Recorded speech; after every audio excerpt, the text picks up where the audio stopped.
Did you know an entire African country was once the private property of one man? Not a government, not an empire, one man.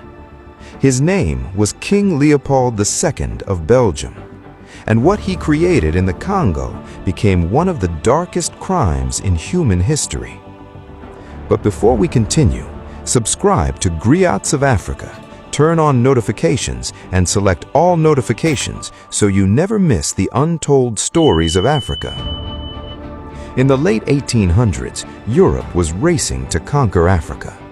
Britain wanted land, France wanted power, Portugal wanted trade, but Leopold wanted something different.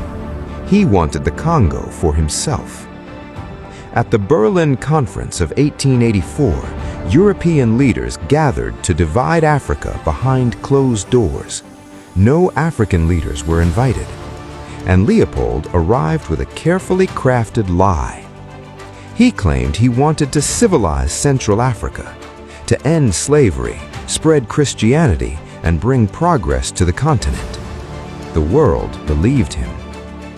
So Europe handed him control of a territory over 70 times larger than Belgium itself.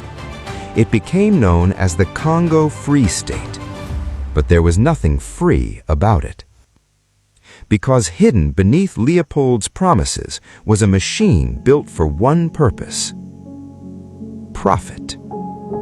In the 1890s, the world suddenly became obsessed with rubber. Rubber for bicycles, rubber for factories, rubber for the first automobiles. And the Congo rainforest was filled with wild rubber vines. To Leopold, this was not a country.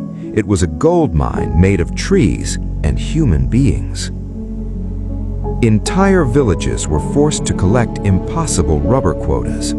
Men were dragged into the forests for weeks. Women and children were taken hostage until enough rubber was delivered.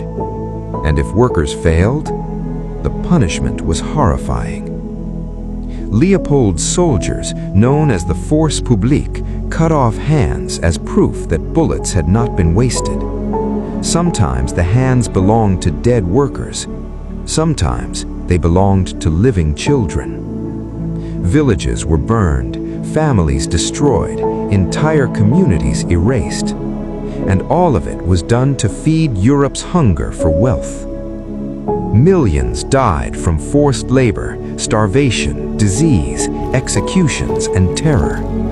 Some historians believe the population of the Congo was reduced by nearly half during Leopold's rule. But here's the terrifying part. Europe knew. Missionaries reported the atrocities. Journalists exposed the killings. Photographs of mutilated Congolese victims began circulating around the world. One image showed a father staring at the tiny severed hand and foot of his daughter. And still, the exploitation continued, because the rubber profits were too valuable. The same European powers that claimed they were bringing civilization to Africa stood by while millions suffered under one of the most brutal colonial systems ever created. This was not humanitarianism. This was extraction. Reflectively, the Congo was never treated like a nation. It was treated like a company plantation, a machine designed to turn African suffering into European wealth. And when international outrage finally became impossible to ignore, Belgium took the Congo away from Leopold in 1908. But the damage had already been done. An entire generation had been traumatized, communities shattered, resources stolen, and a nation left bleeding long after the world stopped paying attention. Even today, many historians believe the instability and exploitation that followed in the Congo can be traced back to the horrors of Leopold's rule.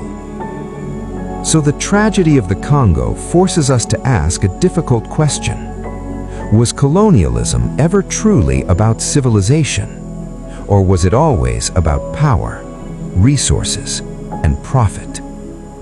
Because when you strip away the speeches, the flags, and the propaganda, The Congo Free State reveals something terrifying about colonial history. Africa was not conquered because it was uncivilized. It was conquered because it was valuable. So tell me, why do you think the crimes of the Congo Free State are rarely discussed compared to other atrocities in world history?